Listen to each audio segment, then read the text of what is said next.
नमस्कार दर्शकों, आप सभी का बहुत बहुत स्वागत है सिंप्लीफाइड के एक और नए एपिसोड में। मैं हूं आपकी होस्ट स्वाति और आज हम बात करेंगे ओवर टूरिज्म के बारे में। इसके साथ ही हम वैश्विक पर्यटन के विरोधाभास से निपटने के तरीके के बारे में भी विस्तार से चर्चा करेंगे। कल्पना कीजिए कि आप गर्मी के दिनों में किसी पॉपुलर टूरिस्ट डेस्टिनेशन की भीड़ भाड़ वाली सड़क पर चल रहे हैं। अचानक आप पर पानी की बौछारें की जाती है। आपको लगेगा कि आपका स्वागत किया जा रहा है, पर तुरंत ही आपको एहसास हो जाता है कि पानी की बौछारें आपके स्वागत में नहीं बल्कि विरोध में की जा रही है। दरअसल यह कोई काल्पनिक घटना नहीं बल्कि एक वास्तविकता है जिससे स्पेन के शहर बार्सिलोना में विश्व भर से आने वाले टूरिस्ट को रूबरू होना पड़ रहा है। बार्सिलोना के स्थानीय लोग टूरिस्ट पर पिचकारी से पानी की बौछारें कर रहे हैं और उन्हें बार्सिलोना छोड़कर अपने देश वापस जाने के लिए कहा जा रहा है। सच पूछिए तो यह वैसा गर्मजोशी भरा स्वागत तो नहीं ही है जिसकी उम्मीद मेहमान नवाजी के लिए विश्व भर में प्रसिद्ध बार्सिलोना शहर से की जाती है। बार्सिलोना शहर के स्थानीय लोगों के इस बर्ताव से आप हैरान हो सकते हैं, लेकिन टूरिस्ट की बढ़ती भीड़ यानी ओवर टूरिज्म के खिलाफ स्थानीय नागरिकों का फूटता गुस्सा केवल बार्सिलोना तक ही सीमित नहीं है। दुनिया भर में कई अन्य पॉपुलर टूरिस्ट डेस्टिनेशंस भी ऐसे ही चुनौतियों से जूझ रहे हैं। अब हिमालय की गोद में बसे भारत के धार्मिक और सांस्कृतिक टूरिस्ट डेस्टिनेशंस को ही ले लीजिए। पिछले कई वर्षों से ये फ्लैश फ्लड यानी अचानक आने वाली बाढ़ से हुई तबाही का सामना कर रहे हैं। स्थिति तब और गंभीर हो जाती है जब टूरिस्ट की बढ़ती संख्या को सुविधाएं मुहैया कराने के लिए स्थानीय पर्यावरण संबंधी चिंताओं को ताक पर रखकर अनियंत्रित इंफ्रास्ट्रक्चर विकास को बढ़ावा दिया जा रहा हो। टूरिस्ट प्लेसेस पर मेहमान नवाजी और स्थानीय लोगों के असंतोष के विरोधाभासी दृश्य वास्तव में आज ओवर टूरिज्म से जूझ रही पेचीदगी भरी दुनिया की हकीकत दिखाते हैं। ऐसी घटनाएं पॉपुलर डेस्टिनेशंस के बारे में लोगों की धारणाएं भी बदल रही है।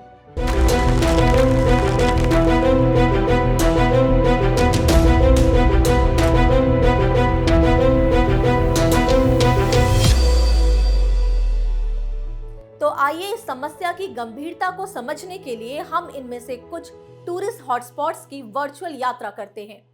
चलिए यात्रा की शुरुआत अपने देश की शान ताजमहल से करते हैं। प्रेम और सौंदर्य का प्रतीक और एक ऐतिहासिक धरोहर ताजमहल भी इस नई समस्या से अछूता नहीं है। आपको यह जानकर आश्चर्य होगा कि 2023 में ताजमहल का दीदार करने लगभग 48 लाख टूरिस्ट आए थे। टूरिस्ट की बढ़ती संख्या से 17वीं सदी के इस मकबरे के संरक्षण को लेकर चिंताएं पैदा हो गई है। समस्या से निपटने के लिए आर्कियोलॉजिकल सर्वे ऑफ इंडिया यानी ASI ने टूरिस्ट के विजिट करने के लिए सख्त समय सीमा तय की है और टूरिस्ट की भीड़ को कम रखने के लिए एंट्री फी में भी वृद्धि की है। इन उपायों के बावजूद टूरिस्ट का आना कम नहीं हुआ है और खूबसूरत संगमरमर से बना यह यादगार स्मारक बदरंग होता जा रहा है। विशेषज्ञों ने चेतावनी दी है कि यदि टूरिस्ट की संख्या इसी तरह बढ़ती रही तो ताजमहल इतना बदरंग हो जाएगा कि उसके मूल सौंदर्य को वापस लाना असंभव हो जाएगा। चलिए अब चर्चा में आगे बढ़ते हैं और मैदानी इलाकों से निकलकर देश के पहाड़ी इलाकों की ओर बढ़ते हैं और शिमला की वर्चुअल यात्रा करते हैं। हिमाचल प्रदेश की खूबसूरत राजधानी शिमला भी टूरिस्ट की बढ़ती भीड़ के कारण समस्याओं का सामना कर रही है। एक रिपोर्ट के अनुसार 2023 की गर्मियों में इस शहर में प्रतिदिन 20,000 से अधिक टूरिस्ट वाहनों का प्रवेश हुआ, जबकि इस शहर की क्षमता लगभग 5,000 वाहनों के प्रवेश की है। टूरिस्ट वाहनों की बढ़ती संख्या के कारण सड़कों पर यातायात का दबाव बढ़ गया है, जल संकट गहराता जा रहा है और जगह जगह कचरे जमा होने की शिकायतें मिलने लगी है। इन समस्याओं ने शिमला शहर के मूल सामाजिक ताने बाने को बदल कर रख दिया है। अब शिमला से निकलकर थोड़ी और ऊंचाई वाली जगहों की ओर बढ़ते हैं। जरा सोचकर देखिए, जब दुनिया की सबसे ऊंची चोटी ही टूरिस्ट हॉटस्पॉट बन जाए तो क्या होगा। नेपाल का माउंट एवरेस्ट, जो कभी नामी पर्वतारोहियों के लिए अंतिम चुनौती हुआ करता था, अब अपने इसी साहसिक आकर्षण की कीमत चुका रहा है। 2023 में स्प्रिंग क्लाइंबिंग सीजन के दौरान रिकॉर्ड 600 लोग एवरेस्ट की चोटी फतह करने में सफल रहे। सच कहे तो यह उपलब्धि नहीं है बल्कि नए खतरे का संकेत है। माउंट एवरेस्ट फतह करने की होड़ की वजह से इस पहाड़ की ढलानों पर भीड़ खतरनाक स्तर पर पहुंच गई है। इसकी चोटी के पास पर्वतारोहियों की लंबी कतारों की तस्वीरें भी सोशल मीडिया पर वायरल हुई। इसने वास्तव में दुनिया के सबसे एक्सट्रीम इन्वायरमेंट में ओवर टूरिज्म के खतरों को उजागर किया है। ऐसी स्थिति की गंभीरता को भांपते हुए नेपाल सरकार ने कुछ नए नियम बनाए हैं। इसके तहत अब सिंगल यूज प्लास्टिक के उपयोग को बैन कर दिया गया है और एवरेस्ट पर चढ़ाई के लिए परमिट के नियम को भी सख्त बना दिया गया है। ये नियम एक साथ दो समस्याओं का समाधान करते हैं। एक और ये दुनिया की सबसे ऊंची चोटी पर पर्वतारोहियों की सुरक्षा सुनिश्चित करते हैं, तो वहीं दूसरी ओर कचरा जमा होने के कारण बढ़ती समस्या से निपटने में भी सहायक है। टूरिस्ट हॉटस्पॉट्स पर ओवर टूरिज्म की वजह से पैदा हुई ऐसी स्थितियां वास्तविक ग्लोबल क्राइसिस की ओर हमारा ध्यान आकर्षित करती है। शहरी टूरिस्ट डेस्टिनेशन से लेकर नेचुरल वंडर्स तक, इन सभी जगहों को ओवर टूरिज्म की चुनौतियों से निजात दिलाना जटिल लेकिन जरूरी होता जा रहा है। इन सब तथ्यों से पता चलता है कि ओवर टूरिज्म एक दो-धारी तलवार में बदलता जा रहा है। आइए अब ओवर टूरिज्म के कारणों की सही तरीके से पड़ताल करते हैं।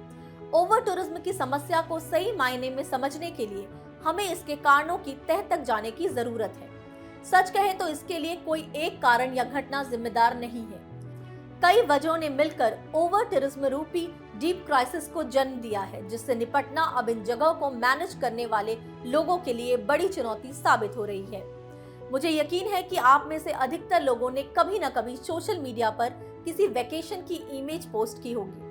भले ही आपको एहसास न हो, लेकिन इस कदम के जरिए आप अनजाने में ही ओवर टूरिज्म को बढ़ावा दे रहे होते हैं। हम ऐसे युग में जी रहे हैं जहां यदि किसी जगह पर जाने की इमेज पोस्ट नहीं करते हैं, तब तक लोगों को यकीन भी नहीं होता है कि आप वहां पर गए थे। अब उन्हीं लोकेशन का ही वेकेशन प्लान किया जाता है जिसकी इमेज इंस्टाग्राम पोस्ट पर आकर्षित दिखे।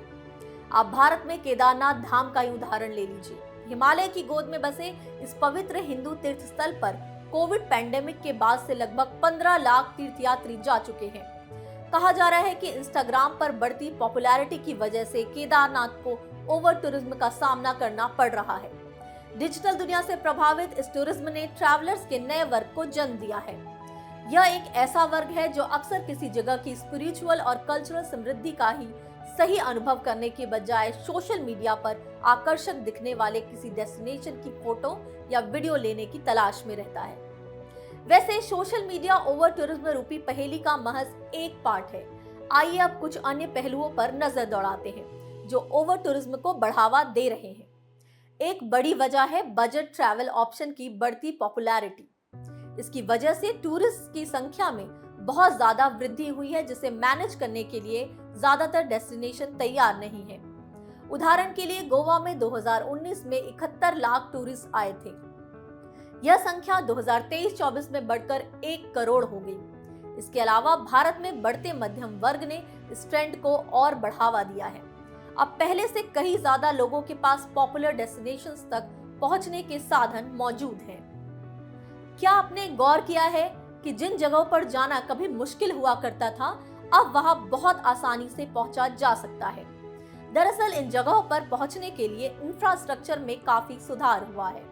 इस वजह से ऐसी जगहों पर भी बड़ी संख्या में टूरिस्ट पहुंचने लगे हैं।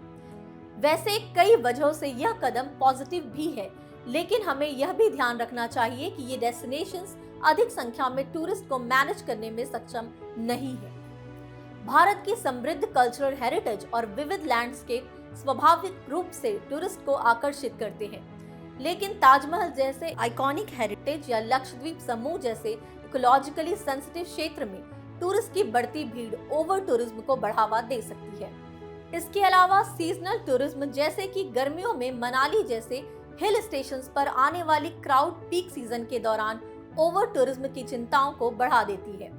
अब जब हम ओवर टूरिज्म के कारणों को समझ गए हैं, तो आइए इसके दुष्प्रभावों को भी जानने की कोशिश करते हैं।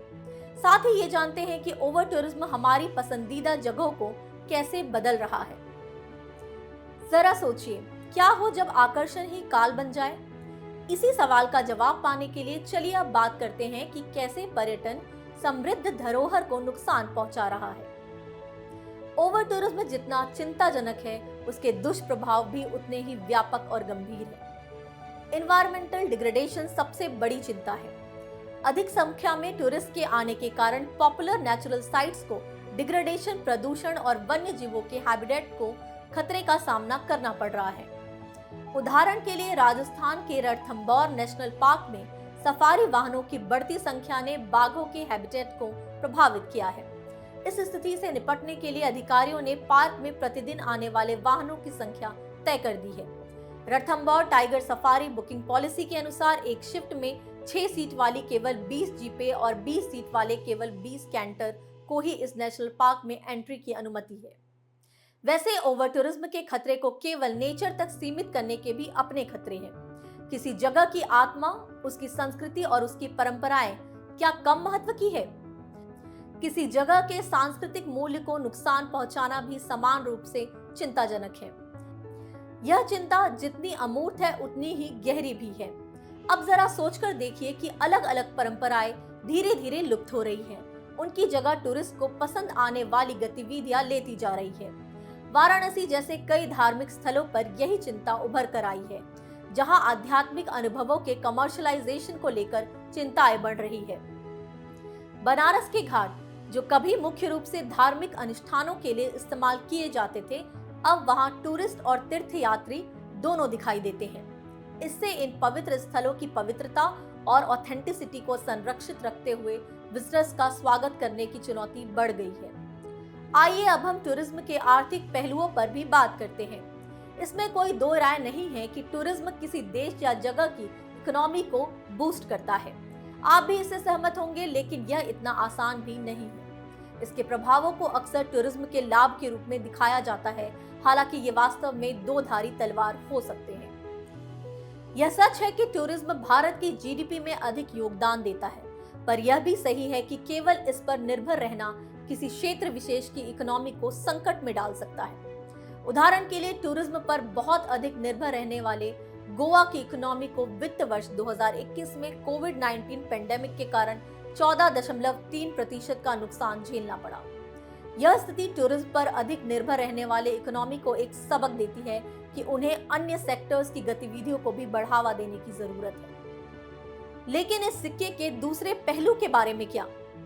जहां कुछ डेस्टिनेशंस पर टूरिस्ट की भारी भीड़ लगी हुई है, वहीं कुछ डेस्टिनेशंस टकटकी लगाकर विजिटर्स के आने का इंतजार कर रहे हैं। हम इसे कैसे बैलेंस करेंगे? गुजरात में धोलावीरा का उदाहरण ले लीजिए। यह यूनेस्को की वर्ल्ड हेरिटेज साइट में लिस्टेड होने के साथ साथ हड़प्पा सभ्यता का एक प्राचीन शहर भी है।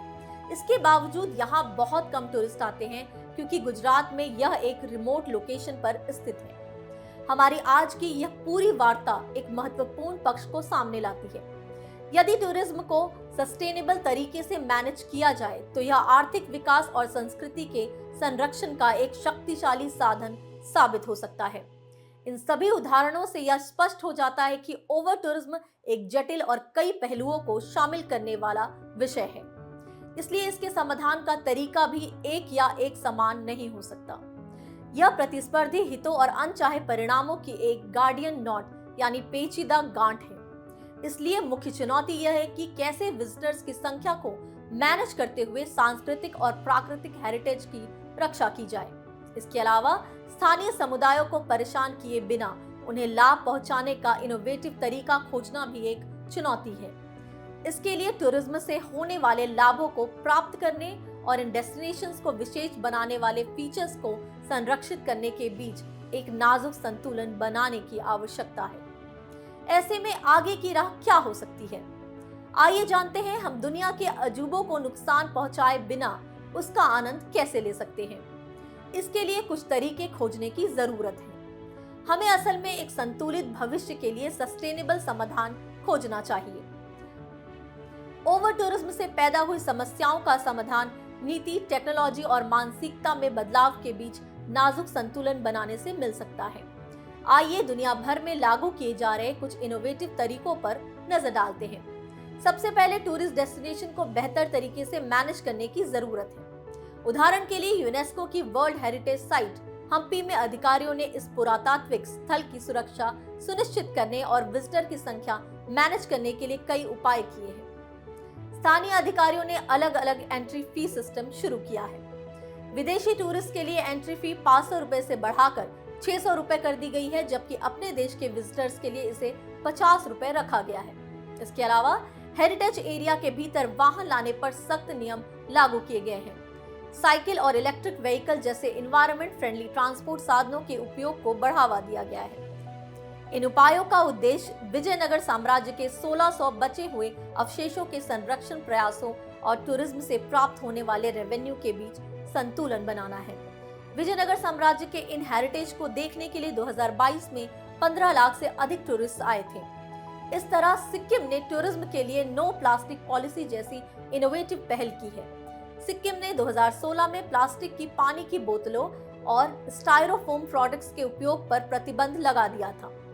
इससे इको फ्रेंडली विकल्पों को अपनाने में मदद मिली है। इस नीति ने टूरिस्ट क्षेत्रों में प्लास्टिक कचरे को काफी हद तक कम कर दिया है और सस्टेनेबल टूरिज्म प्रैक्टिसेस के बेहतरीन उदाहरण स्थापित किए हैं।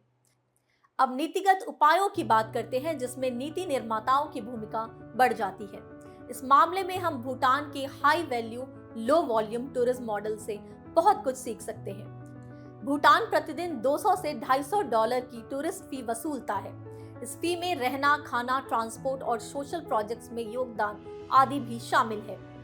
इस अप्रोच ने भूटान को अपनी कल्चरल इंटीग्रिटी और एनवायरमेंटल सस्टेनेबिलिटी बनाए रखने में मदद की है। साथ ही इस अप्रोच से भूटान में टूरिज्म भी फल फूल रहा है।